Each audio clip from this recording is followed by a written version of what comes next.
The Henderson family installed nanny cams to watch their perfect babysitter. For months, the footage showed nothing suspicious, just Emma caring for little Sophie, until investigators played it in slow motion and saw what she was really doing. Welcome back to Crime Secrets, where we expose the predators who exploit our deepest trust. Today's case isn't just about murder. It's about how a serial killer weaponized the very technology meant to protect children. This is the story of Emma Parker, the nanny who used her position of trust to systematically poison the children in her care, and how the cameras meant to ensure their safety recorded their deaths instead. What you're about to hear will make every parent question who they trust with their most precious possessions. Emma Rose Parker was born on June 12, 1989, in suburban Columbus, Ohio. From the outside, she appeared to be everything parents wanted in a caregiver: young, energetic, and naturally gifted with children. Emma had been babysitting since she was 14, building a reputation in her neighborhood as the go-to person when parents needed reliable childcare. After high school,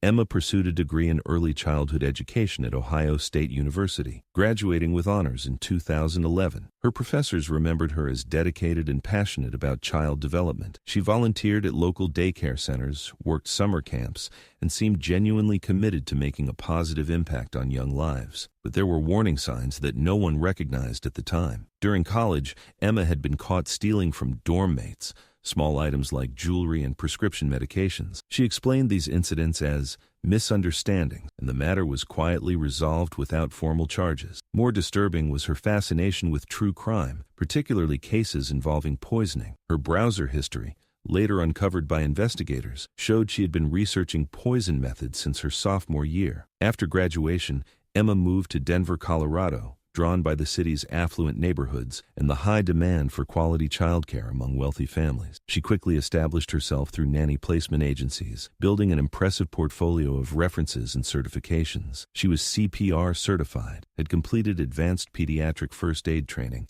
and even held a specialized certification in caring for children with special needs. Emma understood that wealthy families weren't just hiring a babysitter, they were bringing someone into their inner circle. She meticulously crafted her persona to appeal to anxious, overprotective parents. She spoke softly, dressed conservatively, and had an almost maternal instinct that put families at ease immediately. Her interview process was flawless. Emma would arrive with a professional portfolio containing glowing references, educational certificates, and even photos from previous families, carefully curated from her social media research. She asked thoughtful questions about the children's routines, dietary restrictions, and behavioral challenges. Most importantly, she enthusiastically embraced the use of nanny cams, telling parents it made her feel more secure, knowing there was a record of her excellent care. Dr. Patricia Reynolds, a child psychologist who later studied Emma's methods, explained her approach. Emma understood that modern parents live in constant fear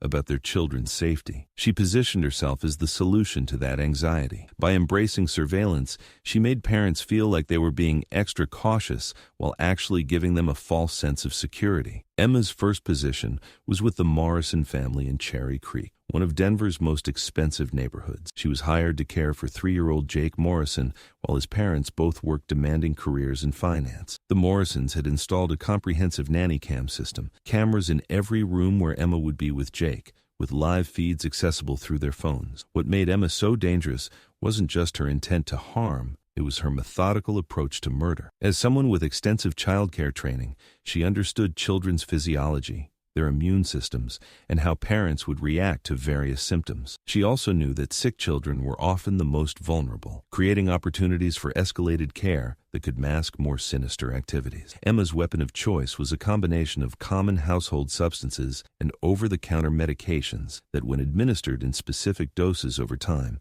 would cause gradual organ failure while mimicking natural childhood illnesses. She had researched extensively online, learning about substances that were difficult to detect in standard toxicology screens and that would break down in the body before suspicious parents might seek medical attention. Her method was terrifyingly simple. Emma would arrive each morning with a small thermos of what appeared to be homemade smoothies or healthy snacks for the children. Parents loved this touch. It showed she cared about nutrition and was going above and beyond her duties. What they didn't know was that these treats contained carefully measured doses of toxic substances. The genius of Emma's approach was its gradual nature. Rather than causing immediate obvious poisoning, she would administer small amounts over weeks or months. Children would become mysteriously ill with symptoms that looked like common childhood ailments, stomach bugs, fatigue, decreased appetite. Concerned parents would take their children to pediatricians, but the symptoms would improve whenever Emma took days off, leading doctors to attribute the illnesses to minor viral infections or stress. The nanny cams that parents believed were protecting their children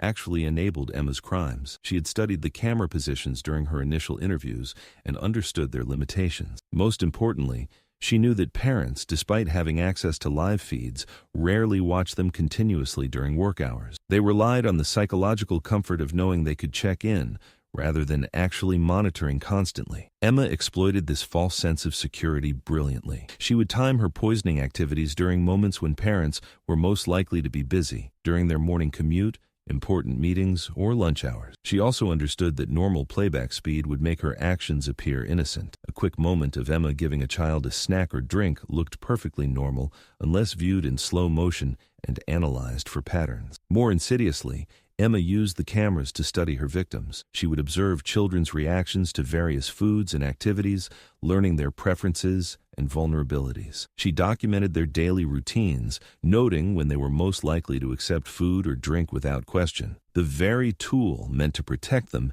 became an instrument of their destruction. Over 2 years, Emma worked for 5 families, and in each household, children began experiencing mysterious health problems that escalated to fatal outcomes. Her first victim was Jake Morrison, who died after 4 months of employment. The official cause of death was listed as sudden onset liver failure, attributed to a rare genetic condition that supposedly went undiagnosed. Next was Sophie Henderson, the 2-year-old daughter of a prominent Denver attorney. Sophie's decline was even more gradual. Emma spent 6 months slowly poisoning her while documenting every symptom and medical visit. When Sophie died, it was attributed to an autoimmune disorder that had allegedly been developing since birth. The pattern continued with 3 more families. The Williamses lost their 4-year-old son Tommy to what doctors called acute kidney failure of unknown origin. The Chen family's daughter Lily died from what appeared to be a rare neurological condition. Finally, the Rodriguez family's 3-year-old daughter Maria succumbed to what was diagnosed as unexplained cardiac arrest. Each death devastated the families, but more tragically,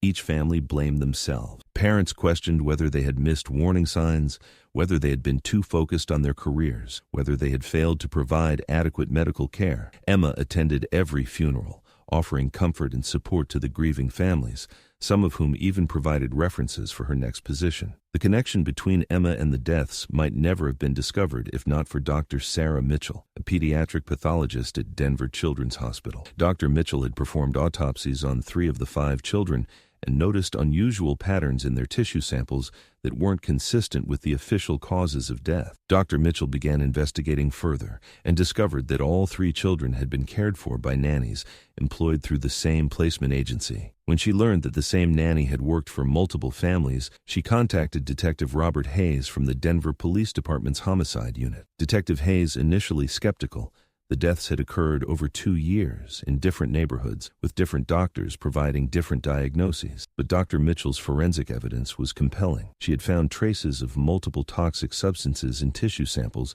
that had been preserved from the autopsies. The breakthrough came when Detective Hayes obtained search warrants for the nanny cam footage from all 5 families. Initially, the recordings appeared to show exactly what parents had seen. Emma providing excellent care, playing with children, feeding them healthy snacks. But when forensic video analysts examined the footage frame by frame, they discovered the horrifying truth. Slow-motion analysis of the nanny cam footage revealed Emma's systematic poisoning method. Investigators could see her adding substances to drinks when children weren't looking, wiping residue from spoons after feeding sessions, and most chillingly, testing children's reactions to determine optimal dosing. Emma had been so confident in her method that she had made no attempt to avoid the cameras. She believed that normal speed playback would make her actions appear innocent, and for 2 years, she was right. Only forensic analysis revealed the subtle movements that constituted murder. Computer forensics uncovered Emma's research history, revealing months of study into undetectable poisons, children's physiology, and even specific searches about how to fool nanny cams. Her apartment contained a collection of substances that matched the toxins found in the children's remains. Emma Parker was arrested on October 18, 2023, while interviewing for a sixth nanny position. When confronted with the video evidence and forensic findings, she initially maintained her innocence, but as the evidence mounted, Emma's facade cracked. During interrogation, Emma revealed a chilling motive. She killed children because she enjoyed the power and the attention it brought her. She described the thrill of consoling grieving parents, of being seen as a devoted caregiver who had tried everything to save their children. Emma had weaponized maternal instinct and parental trust for her own psychological gratification. Emma Parker pleaded guilty to 5 counts of first-degree murder and was sentenced to life in prison without the possibility of parole. Her case led to major reforms in nanny cam technology and childcare background checking procedures. The Emma Parker case revealed a terrifying truth. The technology we trust to protect our children can be exploited by those who understand its limitations. 5 families lost their most precious possessions to someone they had invited into their homes as a protector. Emma's crimes exposed critical gaps in childcare safety protocols that continue to exist today. Background checks, references, and even surveillance technology are only as effective as the people implementing them. Sometimes, the person we trust most is the one we should fear. If this case disturbed you as much as it disturbed us, please subscribe to Crime Secrets for more investigations into the predators who exploit our deepest trust. Because sometimes, the greatest danger comes from those we pay to keep our loved ones safe.